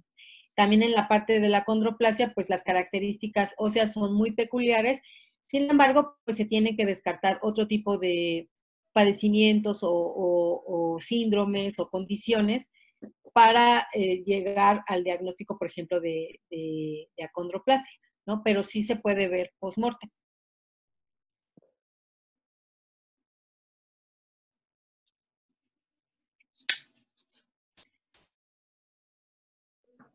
Muchas gracias. Ya, me quedó mi duda clara.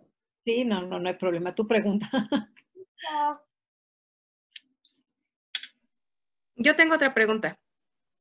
Sí.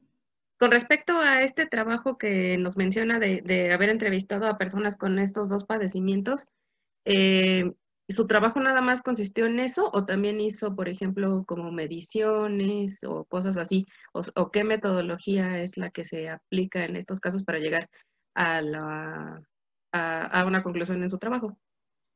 Bueno, sí, porque de hecho justo muchos me preguntaban, ¿y por qué no los mediste? ¿Y por qué no?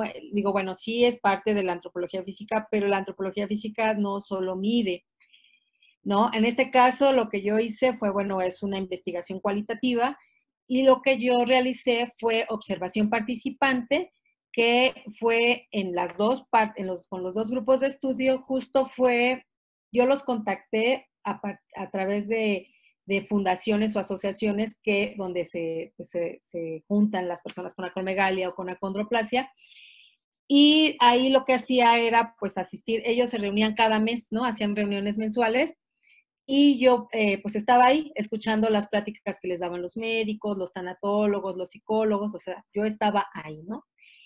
Y algo que platicaba, ya no me acuerdo en dónde, pero justo cada grupo con el que nosotros trabajamos tiene un lenguaje, pues, por así decirlo, porque, por ejemplo, con las personas de acromegalia, pues yo tenía que medir el decir, eso está gigante o esto está grande, o sea, te tienes que ir adentrando con la población con la que tú trabajas, o sea, no puedes llegar y decir, hola, yo soy tal y les vengo a entrevistar y contésteme porque pues yo vengo de la escuela de antropología y no.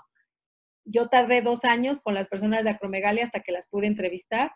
Las personas de talla baja fue un poco más fácil, pero porque yo tuve un portero, así se le llama en lo que es este trabajo, se le llama portero porque lo que hizo fue contactarme con sus amigos de talla baja y por lo tanto fue más fácil que confiaran en mí y yo los pudiera entrevistar.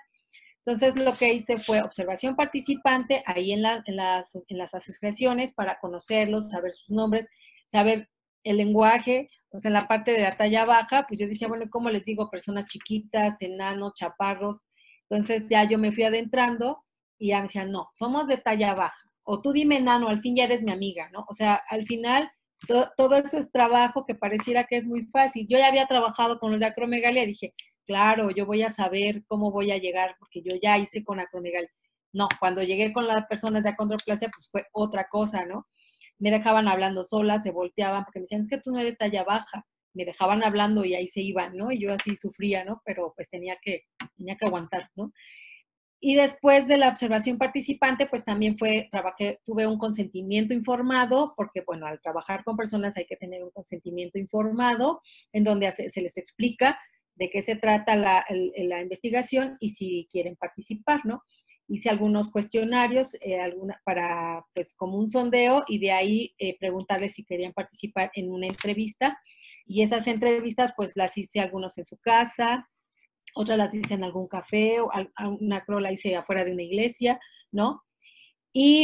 Pero para hacer las entrevistas, pues yo ya llevaba un guión de entrevista donde yo lo que hice fue como tomar las categorías más importantes con las que yo quería trabajar, que era cuerpo, salud, enfermedad, familia, relaciones sociales en general, y a partir de ahí, pues hice algunas preguntas, y de ahí, pues yo fui generando esta parte. Bueno, se grabaron las entrevistas, también igual con el consentimiento de que yo iba a grabar las entrevistas, y a partir de esas entrevistas, pues yo depuré toda esa información para sacar como esa parte que yo quería resaltar. En este caso fue la experiencia y la percepción corporal de la enfermedad, en este caso de la acromegalia, como ellos, a partir de la antropología médica,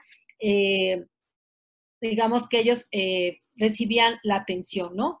Que son los cuatro modelos, que es atención hegemónica, que es el médico que conocemos, la alternativa y el autocuidado, ¿no? Y cómo todo enfermo crónico va y viene a partir de estos modelos de atención. Entonces, más bien yo lo abordé desde la parte de la percepción, la antropología médica, la corporeidad, y en ambas partes, ¿no? En la parte de acondroplasia, pues ya como los tiempos cortos eran en la maestría, pues ya no pude trabajar con la parte de la percepción corporal, pero trabajé con la discapacidad y con pues el estigma y la discriminación en las personas de talla baja, ¿no? Pero esa parte es como se puede trabajar en la antropología física.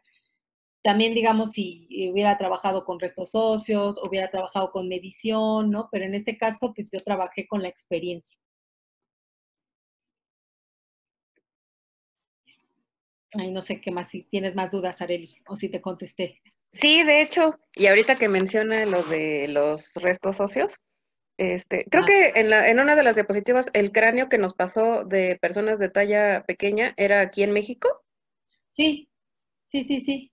Me imagino que es poco común encontrar este tipo de huesos, ya sea, no sé, de época prehispánica o colonial.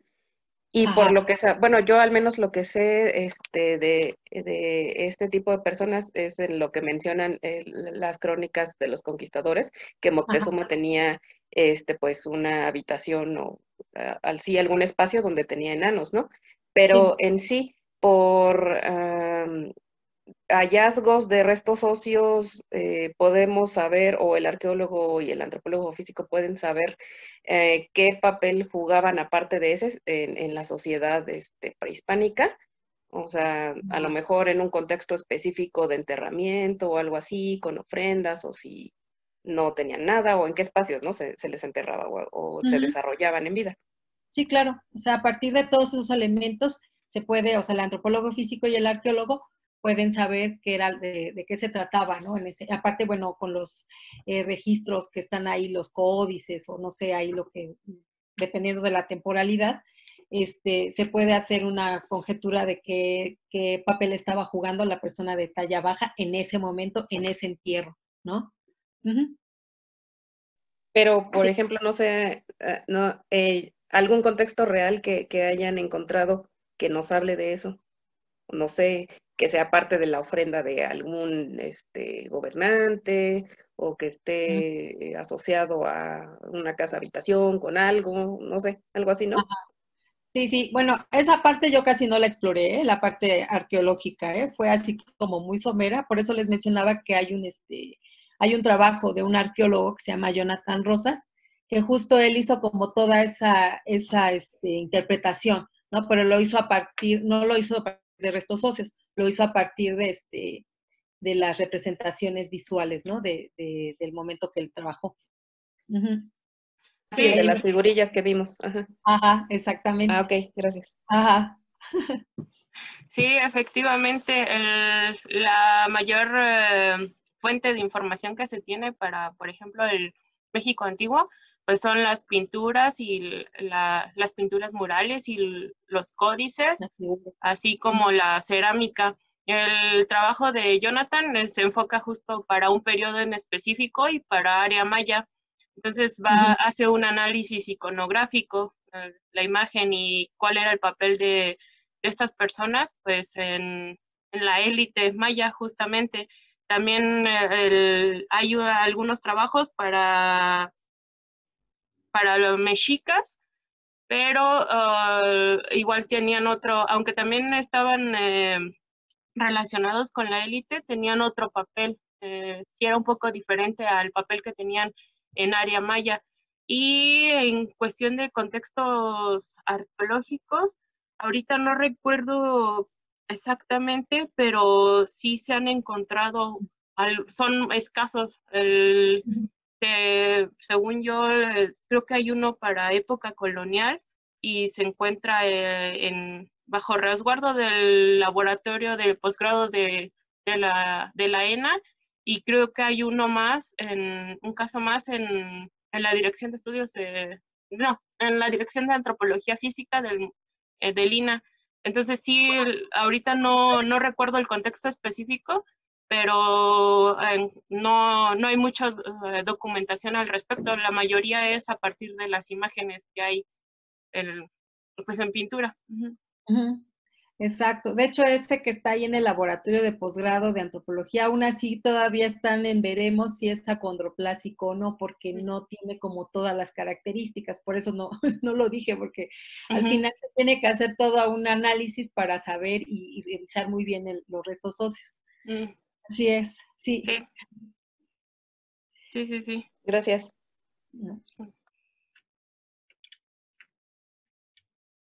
¿Qué más, chicos? Bien. Yo tengo una duda. Mencionaba que para las personas con acondroplasia, al hacerle operaciones muchas veces las dejaban sin caminar, y esto por la falta de estudios médicos. ¿Se están haciendo actualmente estudios para tratar médicamente a personas con acondroplasia y con acromegalia, o es un campo que todavía no se explora tanto en la medicina? Mira, la acondroplasia de hecho es una de las condiciones más estudiadas por los médicos, pero al final ya, no sé, yo creo al momento de que pues ya están en la operación y algo mueven, algo tocan y llega a pasar. O sea, es una de las más estudiadas, ¿no? Y de hecho hay un hospital ahí por el Estadio Azteca, que es el Schirners, algo así, que justo trabajan mucho con talla baja, pero a pesar de eso todavía falta mucho por trabajar. En la parte de la acromegalia se supone que está considerada una enfermedad rara, que ya no es tan rara, ¿no? Porque ya ahorita que vieron mi presentación, bueno, ahorita no podemos salir, pero en cuanto salgan van a empezar ahí a observar las caras, ¿no? De todos.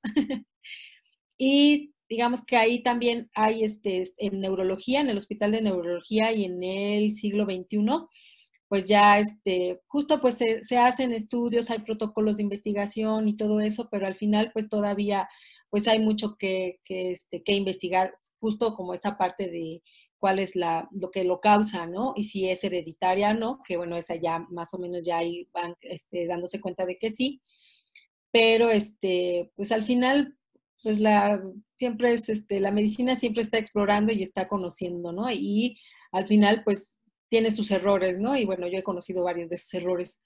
Entonces, pues no sé, ahí pues son cosas que digamos sí se han estado estudiando, pero pues falta todavía.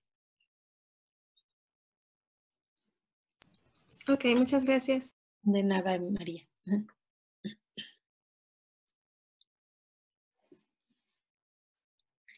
Dudas, reclamaciones.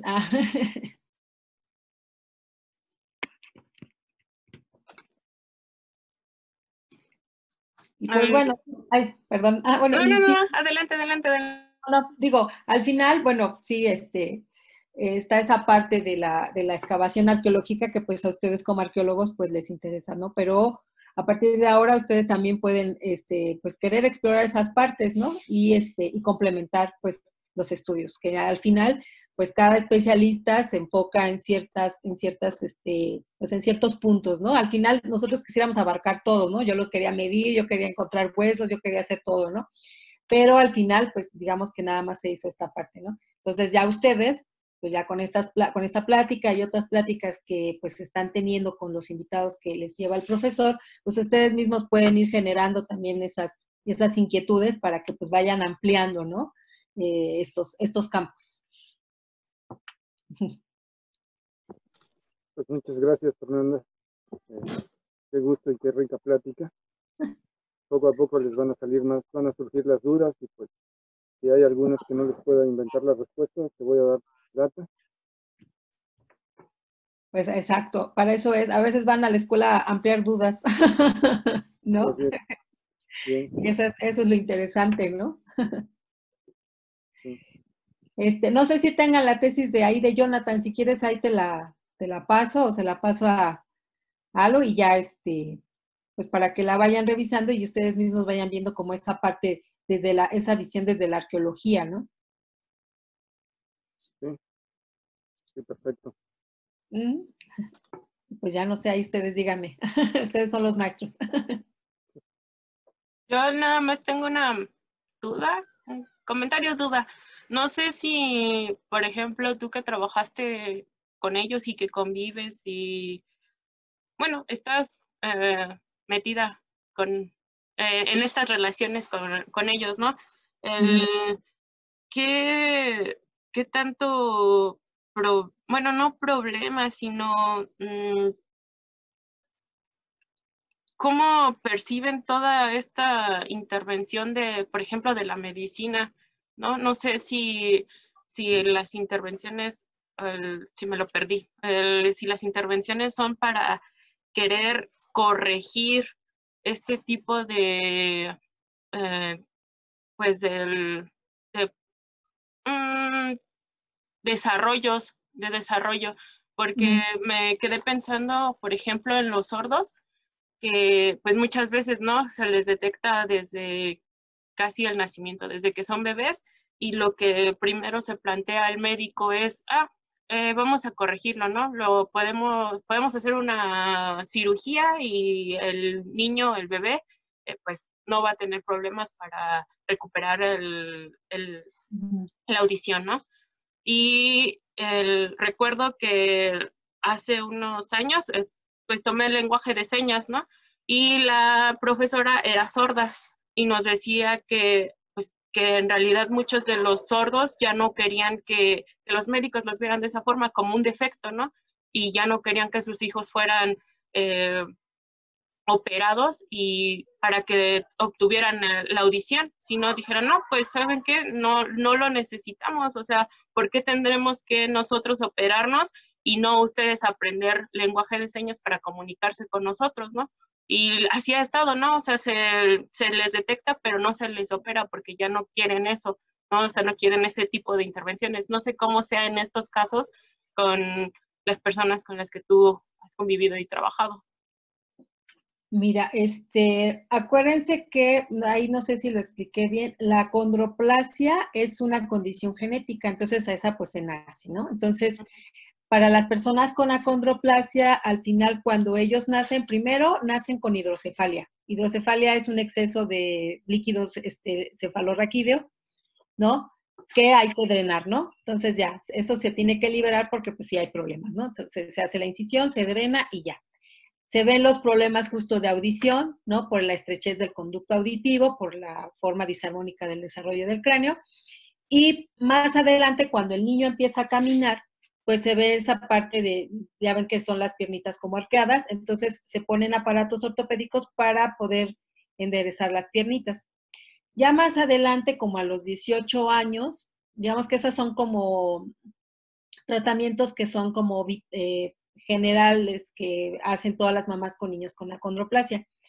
Ya después, ya cuando el niño tiene que unos 12 años, más o menos 13, el niño decide que no quiere estar así, entonces se hace una operación de alargamiento de piernas y brazos, en donde el paciente, pues, no sé, se aumentan unos 10 centímetros, 15 centímetros, ¿no? Y lo que se hace pues es casi pues, a fracturar el hueso, tanto fémur, tibia y peroné, se ponen unos clavos y se genera el crecimiento, ¿no? Tanto en brazos también, pues para que quede equilibrado el niño, ¿no? Entonces creo que primero son las piernas y luego son los brazos, algo así, pero es un tratamiento muy largo, muy doloroso, y lo curioso es que a partir de que se hacen alargamiento, pues ya no son acondroplásicos, o sea, ya son discriminados por los otros chaparritos, porque dicen, no, es que tú ya te hiciste alargamiento, ¿no? Entonces, tratamientos de ortodoncia para arreglar la parte del apiñamiento dental, cositas así, ¿no? En la parte de la acromegalia, acuérdense que esta es una enfermedad crónico-degenerativa. Esto, digamos que aparece a los 25 años, 30, ¿no? Entonces, aquí, por ejemplo, pues, ¿qué hacen? O sea, la mayoría de las personas, pues, eso, acuérdense que toda enfermedad genera gastos. Entonces, por mucho, alguna de las chicas que entrevisté, pues, se hizo cirugía plástica en la nariz para eliminar esos rasgos, pero al final, pues, muchos de esos rasgos no desaparecen, ¿no? Entonces, aprenden a vivir así, empezando con el maquillaje, ¿no? Que decía, bueno, el papel del maquillaje es muy importante para estas personas, ¿no? Entonces, al final, pues, se maquillan. Los hombres, pues, no hay tanto problema porque, pues, ellos dicen, bueno, pues, me veo como un luchador, ¿no? Hasta me piden autógrafos en la calle, ¿no? Me están confundiendo con tal y, ¿no? Pero al final, digamos que hay cosas que ya no pueden modificar. En el caso de la acromegalia, de la acondroplasia, pues sí hay cosas que se pueden hacer desde pequeños, desde niños, ¿no?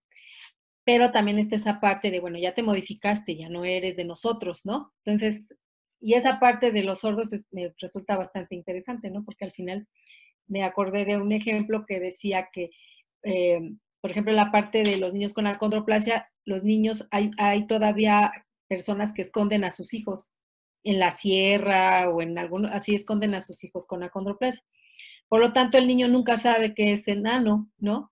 Sino ya cuando sale, se da cuenta de que no son como él. En las personas sordas también he escuchado que mientras están en casa, pues no hay problema, pero ya cuando salen a la calle, pues la gente no sabe lengua de señas, o sea, es como diferente, ¿no? Pero, pues esa es la forma en la que se puede intervenir tanto de acromegalia como de acondroplasia. Con acondroplasia, digamos que se pueden hacer más cosas, sin embargo, pues aún así, pues estas alteraciones que se dan, corporales o óseas que se dan en la acondroplasia, pues sí les generan al final, pues problemas a futuro. Gracias, Fer. Nada, de nada. ¿Alguien más, chicos? Ahorita me surgió otra duda, otra vez yo. No, no te preocupes. Pues estaba pensando en que pues siempre para una persona con capacidades diferentes, pues es más difícil acoplarse pues a su entorno, incluso en su propia casa, ¿no? Porque todas las cosas que tenemos en nuestra casa están hechas para gente con un tamaño estándar. Y eso me remite a otra área de la antropología física, que es pues esto de la... Ay, ¿cómo se llama? Lo hemos visto cuando... ¿La ergonomía? Sí, ergonomía, que es cosas que se adaptan a nuestro cuerpo. O sea, ¿qué tanto esta rama se habrá ocupado de hacer cosas más básicas para las personas con este tipo de condiciones? Sobre todo a las de talla baja, porque me imagino que es más fácil para ellos pues comprar ropa de niño, no tanto específicamente para ese tipo de cuerpo. Y aparte de todo, pues porque hay variaciones, ¿no? Los que son más equilibrados con sus extremidades y cosas así, y los que no. Mira, pues es curioso porque al final creo que de ergonomía, yo que sepa, no han hecho nada, ¿eh? Han trabajado con personas de talla baja, chicos de diseño industrial ahí de la UAM, que han participado ahí, porque muchos se han acercado ahí como a la fundación a hacer un montón de cosas, ¿no? Tesis de psicología, tesis de diseño industrial y todo que han realizado más bien como aparatos para que las personas de talla baja se ejerciten, ¿no? Y no justo no suban de peso, ¿no? Ahora, lo que uno de los entrevistados me decía, ay, es que ustedes han de pensar que mi casa es así chiquita como la del Hobbit, ¿no? Así todo chiquito y todo a mi altura. No, dice que, o sea, lo que dice nosotros, ahora sí que nos las arreglamos y por ejemplo, actualmente, las mamás de los niños con acondroplasia los dejan que, o sea, no adaptan nada, por mucho, nada más el banquito para ir al baño, el palito para apagar la luz, pero todo está a tamaño normal, ¿no? Más bien, lo que sí he visto es que, por ejemplo, se hacen adaptaciones, hay chicos que hacen adaptaciones a los autos para que las personas de talla baja puedan manejar, ¿no? Entonces, ese tipo de adaptaciones, pero los han hecho diseño industrial o otras ramas, pero de antropología física, no. Entonces, y una de las pues, ¿qué será? De las ideas que tienen las mamás y la mayoría es de, no, hijo, pues no te voy a adaptar la casa porque afuera nadie te está adaptando nada, entonces tienes que acostumbrarte y tienes que valerte por ti mismo, ¿no? Solo hay de algunas cositas, banquitos para que alcancen las cosas, la parte de algo que descubrí que fue así que dije, pues no lo había pensado, es que cuando son niños sus brazos son muy cortos, entonces tienen que encontrar la manera de poder, cuando van al baño, de limpiarse, pues de darse higiene, ¿no? Entonces, son como cosas que yo ni me había imaginado, ¿no? Y no sé, dije, pues claro, ¿no? Entonces, mientras están las mamás y todo, pues ellas les ayudan, pero en la escuela, pues ellos tienen que encontrar las formas para hacerlo, o pues así, ¿no? Pero sí, en la parte de la antropología física, no, en la parte de la ergonomía, no, yo no he sabido todavía que se trabaje para las personas con discapacidad. Uh-huh. Sí, yo tampoco. De hecho, ahorita me acordé, ahorita que dijiste de los carros, que hace un par de años, no me acuerdo qué empresa, sí mandó fabricar algunos carros para gente pequeña. Sí. Ajá. Y sí, de hecho al final pues ya nada más lo que veo es que pues, traen sus adaptaciones, ¿no? Ahí y ya la mayoría pues traen adaptaciones en sus autos, ¿no? Porque pues sí manejan muchos, ¿no? Uh-huh.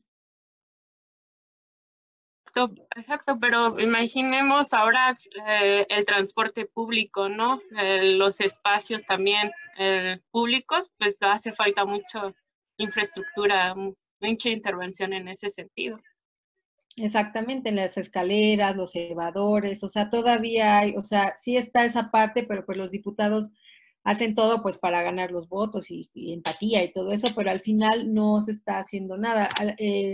Hicieron apenas una modificación en los baños, en los lavamanos, sin embargo, o sea, los hicieron a la altura, pero estaban bien, o sea, estaban como muy anchos, o sea, que si querías lavarte las manos, o sea, tu brazo no alcanzaba, pues, porque al final no es tanto, considerando que son brazos cortos. Pero bueno. Ajá.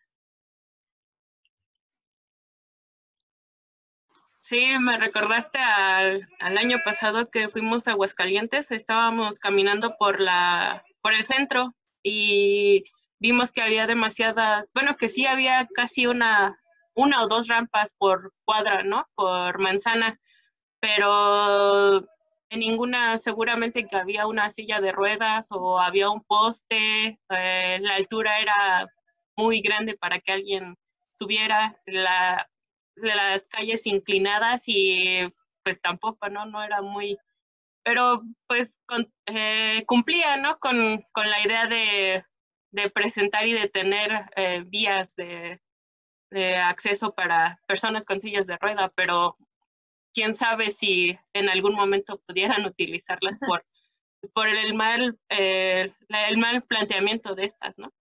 Claro, sí, o sea, digamos que nada más las ponen ahí como para cumplir, pero realmente no saben si son funcionales o no, ¿no? Uh-huh. Pues bien, chicos, comentarios, más dudas. Nada, espero que les haya dado una visión ahí de lo que hacen los antropólogos físicos, que no solo son medir y ver huesos, ¿no? También hay otras formas que se pueden explorar, que al final pues también son parte de, ¿no? O sea, no se trata de descalificar una o la otra, sino al final se complementan, ¿no? Al final, si yo después quiero medir a las personas con acondroplasia o quiero buscar restos óseos de acromegalia, pues digo, pero ya sé que en vida hacían esto, hacían el otro, que esta enfermedad se genera por esto, por esto, por otro. O sea, al final es ir conjuntando conocimientos para dar una mejor interpretación o no sé, ¿no? Entonces, esa es como la parte. A ustedes les toca ir a buscar los huesos con los antropólogos físicos en las excavaciones. Sí. Además de que, como ya ahorita ya lo mencionaste con el ejemplo de Jonathan, pues no solamente nos vamos a quedar con lo que tenemos en el contexto arqueológico o con los huesos, ¿no? Podemos también hacer inferencias a partir de otros objetos materiales producidos por el ser humano. Exactamente, sí. Entonces, Pues, qué bueno que tú conoces la tesis de Jonathan. Es que él fue mi compañero. Entonces fue chistoso porque me decía, oye, ¿tú qué sabes de que estás trabajando? Entonces, al final yo también le platicaba sobre mi experiencia con las personas con acondroplasia y ya él lo conjuntaba con la parte arqueológica. O sea, que al final tal vez no puso nada en la tesis, pero él ya se dio una idea de más o menos de cómo son en vida, pues así, y ya él hacía las interpretaciones a partir de estas imágenes, ¿no? Eso es lo rico, ¿no? De poder compartir todo desde tu perspectiva, desde lo que tú has aprendido como antropóloga física y lo que él ha aprendido, ¿no? O sea, este diálogo que debemos de tener entre las disciplinas antropológicas pues, para poder construir algo, pues algo sólido, ¿no? Exacto. Sí, no, yo lo conocí, pero porque salió apenas una nota en la Gaceta de la UNAM. Y de ahí fue donde vi su trabajo. Ya, pues ahí tengo la tesis por si la quieren. Yo muy bilingüe de las tesis. Es que yo me gusta mucho como compartir las tesis de lo que se hace en la ENA para que los alumnos conozcan lo que se hace en la ENA. O sea, está bien que también vean las fuentes internacionales y todo, porque al final pues también cuentan mucho, pero también que se sepa qué se hace en la ENA, ¿no? Qué hacen sus compañeros y qué pueden también generar ellos, ¿no? Sí, así es. Pues muchas gracias, Fer. Si no hay algún otro comentario o alguna otra duda, agradecemos mucho tu participación. Y Osvaldo se desconectó, ya sabes, problemas de conexión en campo, pero igual muchas gracias. Agradece tu asistencia con nosotros y pues no sé si tengas algún otro comentario con los chicos. No, pues ahí les mando las tesis ahí con ustedes y pues muchas gracias. Y son de primer semestre, ¿no? Sí.